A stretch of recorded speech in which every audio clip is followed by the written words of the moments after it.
What's going on, everybody? My name is Mike, aka Box, and I'm fucking pissed off right now, to tell you guys the truth. I usually don't swear like this in my videos. I usually don't complain like this, but Square Enix pissed me the fuck off right now. I had a lot of goodwill towards Final Fantasy 15 when it was first released. You can even check out my episode Prompto review on my channel, but they've just kind of lost all that goodwill with me. I mean, like, I was just watching this trailer, Final Fantasy 15 Royal Edition announcement trailer. They basically want us to pay $60 for a game that we should have had all of this stuff on release. So people have been playing this game for the past year, basically beta tested the game, and now anyone who didn't buy the season pass, they're like, okay, go buy the $60 game that for stuff that should have been included in the game. This is, I mean, what are they adding? What, a few new bosses, all the season pass content. You can play as Prompto, Ignis, and Gladio, which the first time I played Final Fantasy 15, I thought you'd be able to actually switch between characters, but no, they said that was coming in the future. And this gets my point. I'm sorry if I sound super triggered right now, guys, but this gets my point. When I was playing Final Fantasy 15 for the first time, I said to myself, oh, I'll be able to play Prompto or Gladio or Ignis. I'll probably unlock that later in the game, and then it never came. So I bit my tongue, and I was like, okay. And at the time, I actually really did enjoy playing through Final Fantasy 15, and some might say that was enough, but for me now, it really isn't enough. Like, this company just, like, it just milked the hell out of this game. You know, I played episode Prompto, and I feel wrong for playing it, because when I played it, I said it was good. I said for $5, yeah, it's a decent amount of content, but I said after I finished it, too, this should have been in the base game, because it's story that was cut from said game.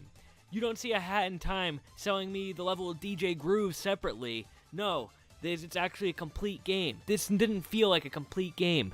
Something was just so off with it, and I'm just like super pissed off about it. I actually wasn't gonna make this video, but just watching the trailer for this shit really just triggered me, guys. I'm sorry. I just feel like this is a bad trend. You know, honestly, Square is awful with their DLC. Final Fantasy 13, Final Fantasy 13-2. You know, I actually consider 13-2 my favorite game in the series. Does that change the bullshit DLC practices that were in it? No, because all the content in that game should have been in the game.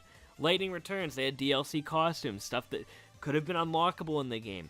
I'm playing through Tales of Berseria on this channel right now, too. While it's not a Square game, when I see shit like costumes you can buy for real money, people will say, yeah, it's only cosmetic. But you know what? If you're paying $60 for a game, this shit should be unlockable in the game. I'm sorry. I hate how common DLC has become in our games these days. I feel like it's just such an unacceptable trend, and, I feel like there's very few games that do it right. I mean, if you release a game that feels complete, and you release like a long expansion for like $20 afterwards, I'm more than okay with that. But if you release like an hour worth of content for $20, you can go screw yourselves. It's not good value for your money. It's screwing over your customers, especially when it's cutting important story characters out. I remember the controversy years ago in 2012 about the Mass Effect 3 character being locked behind DLC, and when I went to school, I told people, I was like, this is bullshit. This is going to keep happening. And, yeah, I was just kind of repeating what YouTubers were saying at the time, but I still stand by it. Look at what's become of the games industry with DLC. It's horrible. I mean, really horrible, horrible stuff. Like, I'm so sick of buying games that are not complete. I roll my eyes every time I play them. Assassin's Creed Origins, they have that whole market system in the game, and it just makes me roll my eyes every time I see it. I know developers have to make money somehow, but sometimes it just feels so wrong when you pay $60 for a game and it's incomplete. But I could go on a rant about this for hours, but I just want to let you guys know I'm not happy about this. So, anyway, guys, I'll see you next time.